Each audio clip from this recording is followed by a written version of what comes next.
All right, everybody. This is the stop where all bandwagon Seahawks fans should depart the bus. If you happen to be a fair weather or bandwagon fan of this team, this is the stop where you must get off and depart.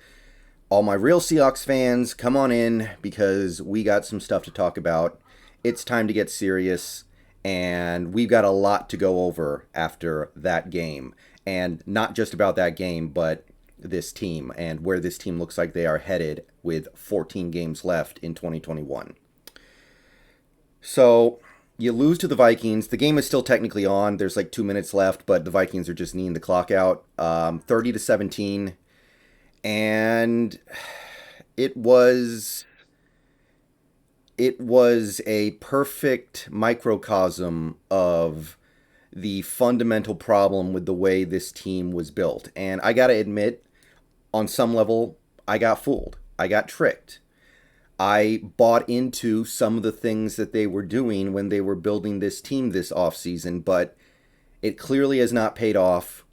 And I have to put the blame squarely at the feet of the people in charge of building this team up.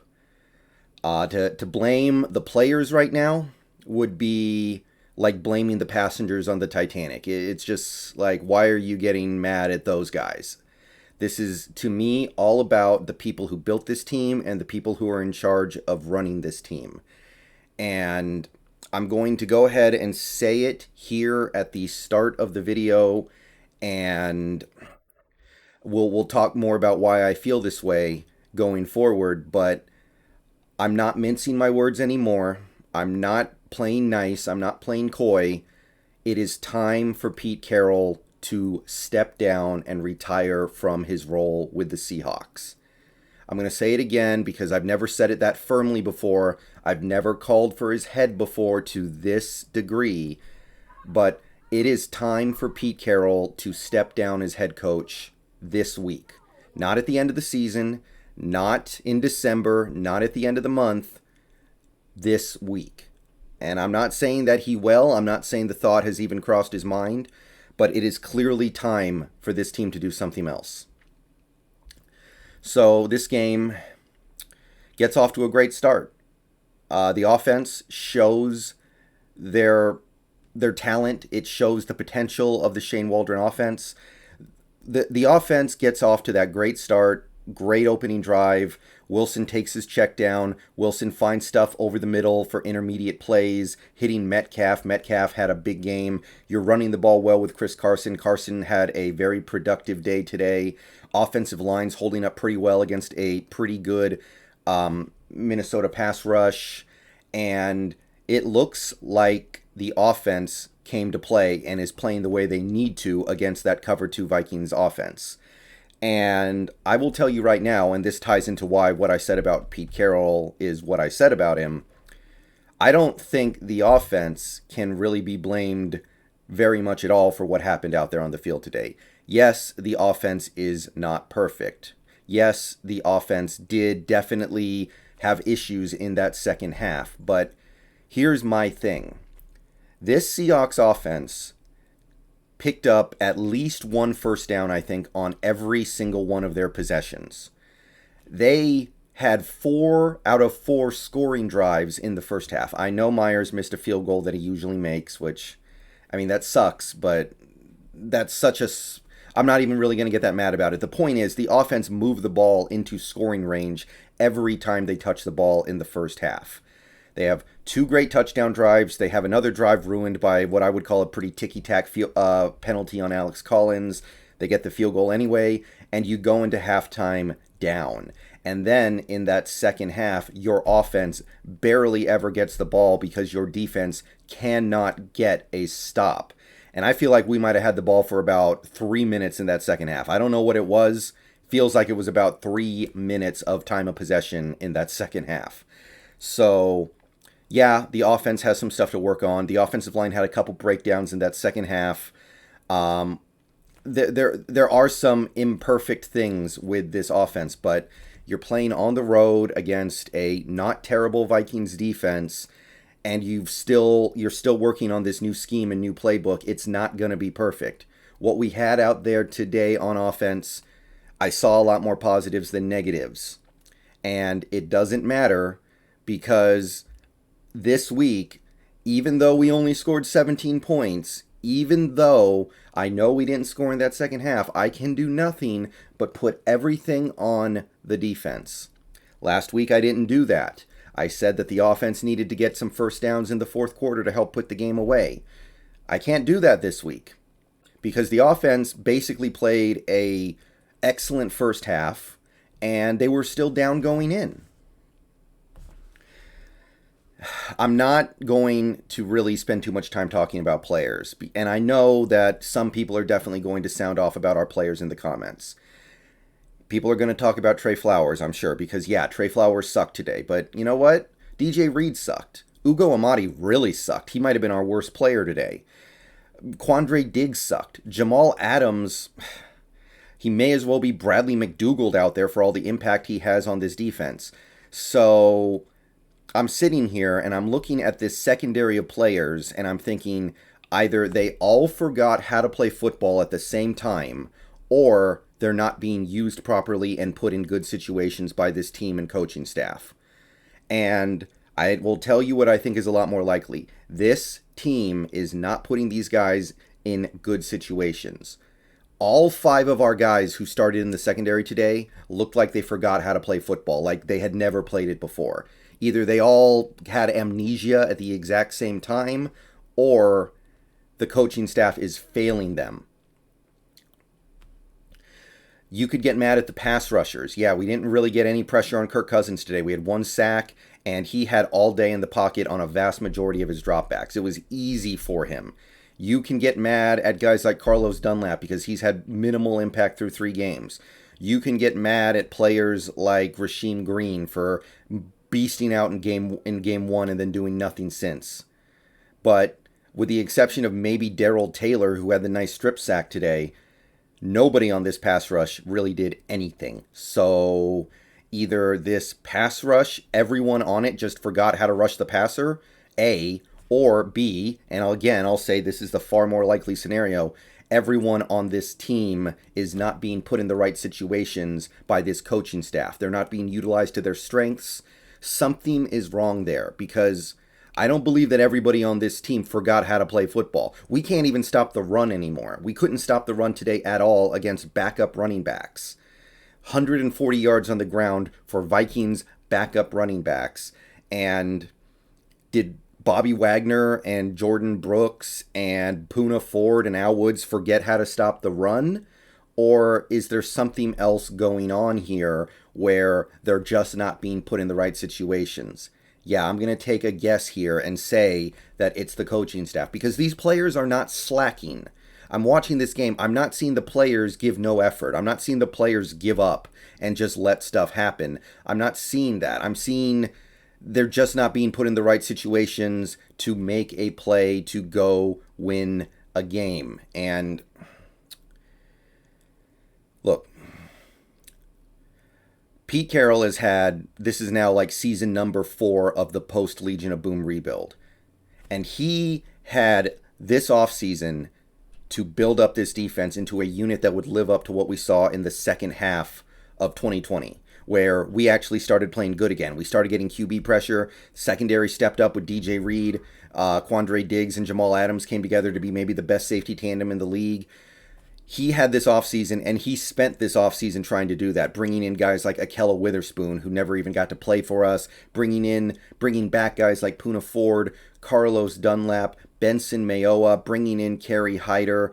Plus, you've got your recent high draft picks like LJ Collier and Jordan Brooks.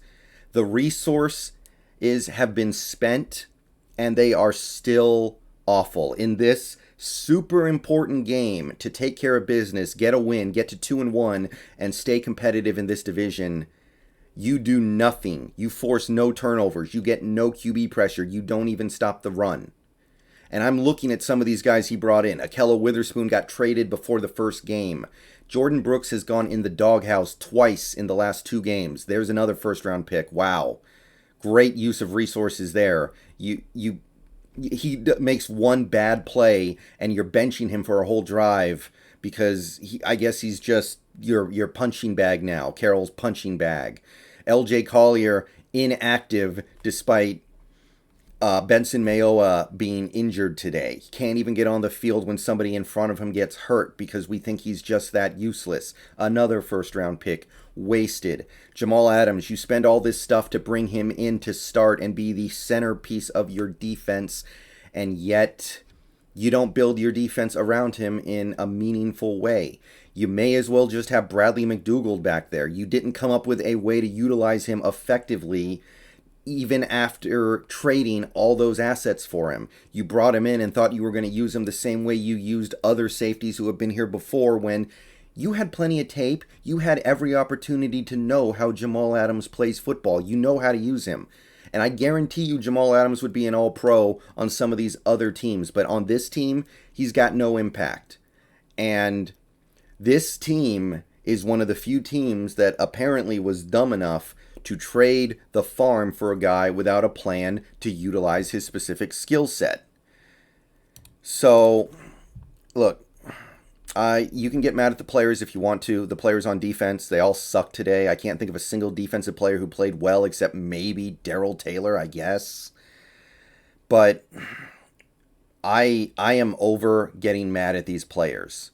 I think the players brought their best stuff to the game today. I think the players wanted to win. I think the players wanted to compete. And this coaching staff has no ideas other than telling their cornerbacks to drop back 50 yards every play and give up free 10 to 15 yard completions for 3 hours. And never, not once, are they able to move off of it. So I've had enough. My patience is at nothing. Carroll has had 4 years to build this defense up from the Legion of Boom. It's been average to bad the last 3 years collectively. And this year, it looks just as bad as it was at its worst last season. This was one of the most pathetic defensive showings that I've ever seen under Carroll. And don't let the 30 points fool you. That does not even come close to capturing how badly we were getting destroyed on defense, just letting the Vikings have long drive after long drive after long drive, never bothering Cousins, never doing anything to get him off his spots, never doing anything, not even being able to stop the run. So,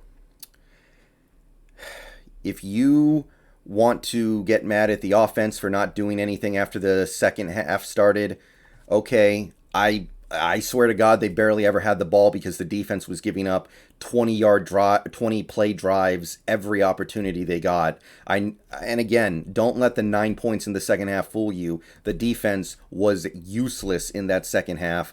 Long drive after long drive after long drive, never letting the offense a chance to get out on the field. So yeah, unlike last week when I decided to put the blame on our offense and said, hey, you got to let the defense get off the field. Today, it was the defense that didn't let the defense get off the field. So, I've had it.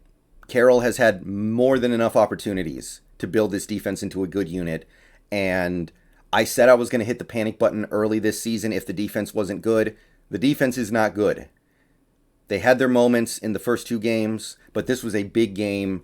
And against Kirk Cousins, against a Vikings offense that was missing their best player, they got blown off the field.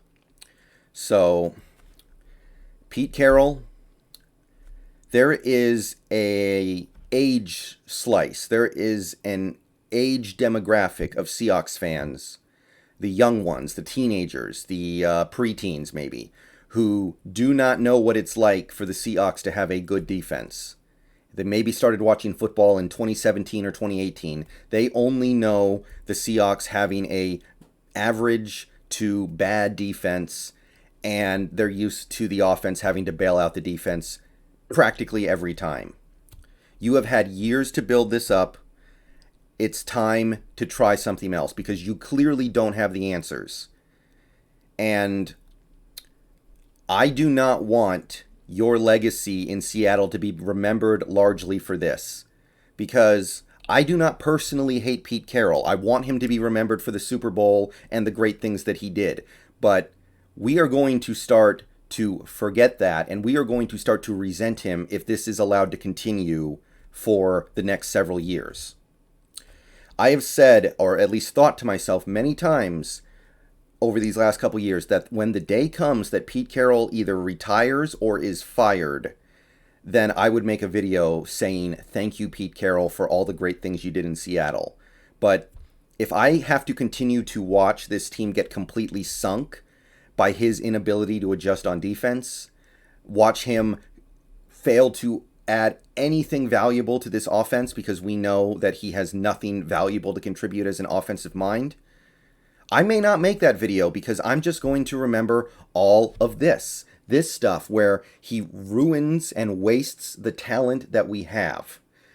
You can't tell me that's not a talented defense. And here's the thing. I can't even totally blame the players for being awful. It's hard to play defense in the NFL right now. It is. But if you're going to be a team that spends so many resources on this defense, then you need to either be one of the teams that bucks that trend and has a good defense, one of the 4 or maybe 5 teams in the league that has a good defense, or you need to say, screw the defense, we'll pump everything into the offense and try to just outscore everybody. You did neither. So, Pete Carroll, do the right thing. I don't want this fan base, especially the younger ones who maybe don't remember the Super Bowl, to remember you as the idiot who didn't know how to coach a defense despite spending all these resources on acquiring the defensive talent. And I don't want them to remember you as the prick who stuck around for years despite not having any ideas, just wasting our time, wasting our talent, and basically just cashing a paycheck every week. That's all I see right now. Every time I see a Vikings wide receiver today running wide open over the middle of the field, wide open at the sideline, just no defender within 10 yards of him, I can't even blame, like I said, I can't blame the players for it anymore. If I'm blaming the players, I may as well blame every player on this team, and I just don't believe that every player on this team is terrible and forgot how to play football. To any Seahawks beat reporters who are watching this video, please spend this entire week in the press conferences that Carroll does asking him about each individual play where a Vikings receiver was wide open. He's going to hate you, but he needs to answer these questions. And if he cannot answer the questions, then I think that indicates pretty strongly that he has no answers and he's not the man to fix this. So, 1-2, the division looks extremely competitive. This team looks like they are headed to a blow-up, and I think that every single day that Pete Carroll remains head coach of this team is a day wasted. Let's bring somebody else in or promote Shane Waldron. I don't really care, but this is a waste of our time, and I don't believe anything that Carroll has to say anymore. I don't want to hear I'm firing Norton. I don't want to hear I'm going to bring in some new guys. I don't want to hear we're going to have a defensive staff meeting. The only thing I want to hear this week, and I know I'm not going to hear it, is I resign as head coach / assistant GM of the Seattle Seahawks. Stream later today during Sunday Night Football, but this is bad. This is ugly. I am really grossed out by what I saw today, and at the end of the day, the only thing I want to see is Pete Carroll stepping away from the organization and letting somebody who might have some idea of what to do take over. See you guys later.